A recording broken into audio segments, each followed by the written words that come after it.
এখানে কোনো তখন ব্রিজটা ছিল না, অনেক কষ্ট করে আপনারা এসেছিলেন। ইনশাল্লাহ আপনারা রাস্তা করে দিয়েছি, ব্রিজও করে দিয়েছি। এটা হচ্ছে উন্নয়ন। উন্নয়ন হবে ইনশাল্লাহ, আস্তে আস্তে হবে। এবং উন্নয়ন হচ্ছে এখানে যে আপনার গতবার এই মির্জাখালটা, যেটা দক্ষিণ বাকলিয়ার একটি অংশ, এরপরে আমরা পূর্ব বাকলিয়ার অংশে এখন যাব। এই মির্জাখাল দিয়ে আজকে আমরা শুরু করছি, এরপরে আমরা সৌরভী খাল এবং কৃষিখাল, আজকে আমরা খালগুলো খনন সংস্কার এজয়েলেজ আমরা পরিষ্কার করবো। আমরা যে উপরে যে স্লাজগুলো আছে সেগুলোকে পরিষ্কার করব। আমাদের মূল লক্ষ্য হচ্ছে পানি প্রবাহমান ঠিক রাখা, যাতে করে সামনে যে বর্ষাকাল আসছে, বর্ষার পানি যাতে আটকে না থাকে, সেখানে যাতে জলাবদ্ধতার সৃষ্টি না। দেখতে পাচ্ছেন যে এখানে অনেক ময়লা আবর্জনা এখানে আছে, সেটা আমরা ক্লিন করছি।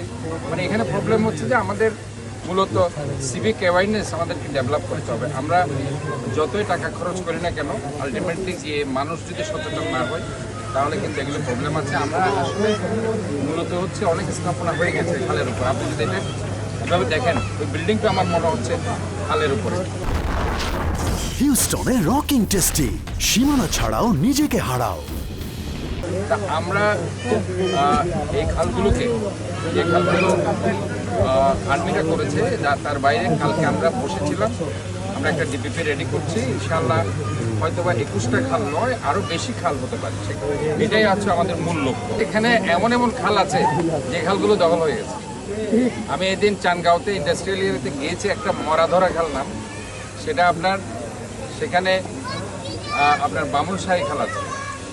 সেই বামুনশাহী খাল থেকে আপনার খালটা পাশে উৎপত্তি হয়ে, সেটা যখন আমি ধরে চানগাঁও ইন্ডাস্ট্রিয়াল এরিয়া থেকে দেখলাম যে একদম এবার কেয়ার হসপিটাল পর্যন্ত সে খালটা বিস্তৃত, অনন্যাবাসিক এলাকা পর্যন্ত।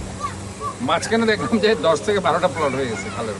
ইভেন এরকমও হয়েছে, সানোয়ারা কর্পোরেশন, আপনারা জানেন, একজন আওয়ামী লীগের অনেক প্রবীণ রাজনীতিবিদ, ওনার একটা সানোয়ারা আবাসিক এলাকা পর্যন্ত খালের উপর তারা নিয়ে গেছে, এবং সেখানে দেখা যাচ্ছে খালের সাইজ ছোট করে ফেলেছে।